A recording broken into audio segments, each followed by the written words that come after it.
আপনি আপনার বিশ্বস্ত একজন মানুষকে কল দিবেন, কল দিয়ে আপনি বলবেন যে আপনি বিপদে আছেন, 5,000 টাকা তার থেকে নিতে হবে। যদি নিতে পারেন, ও যদি আপনার পাঠাই দেয়, তাহলে আপনি 500 টাকা জিতে যাবেন। ওকে, ঠিক আছে ভাই, চেষ্টা করে দেখি। ঠিক আছে ভাইজান, তাহলে কল দেন। शुरू करते हैं बिना किसी बकचोदी के। কাকে কল দিচ্ছেন? আমার ফ্রেন্ডকে। বন্ধু? হ্যাঁ, বন্ধু। আচ্ছা, তাহলে একদিকে বন্ধুর পরিচয় দেখা যাবে এবার। বন্ধু কি অবস্থা? বহুদিন পর। এই তো বন্ধু, তোর কি অবস্থা? এই তো আলহামদুলিল্লাহ। বন্ধু, কি করছ? তোর তো একটা হ্যাঁ, দরকার, বল, কল বল। দিছিলাম। হ্যাঁ বল। কিন্তু আমি তো একটা বিপদে পড়ে গেছি, এখন 5,000 টাকা কিসে? ইমার্জেন্সি দরকার। হ্যালো হ্যালো একটা বিপদে পড়ে গেছি, ইমার্জেন্সি 5,000 টাকা দরকার। হ্যালো হ্যালো, কথা শোনা যায় না।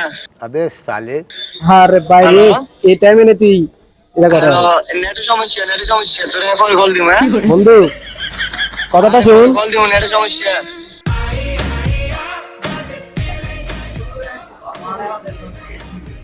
ও ভাই, আপনার আমার তো বন্ধু? দিল উঠ গিয়া। বন্ধু কাদের সাথে চলাফেরা করতিস? ভাই, 500 টাকাও পাইলেন না, বন্ধুও পাইলেন না। ঠিক আছে ভাই, ইনশাল্লাহ নেক্সট কোনো পার্টি আপনি জিতে যাবেন, অবশ্যই দেখা হবে। আসসালামু আলাইকুম।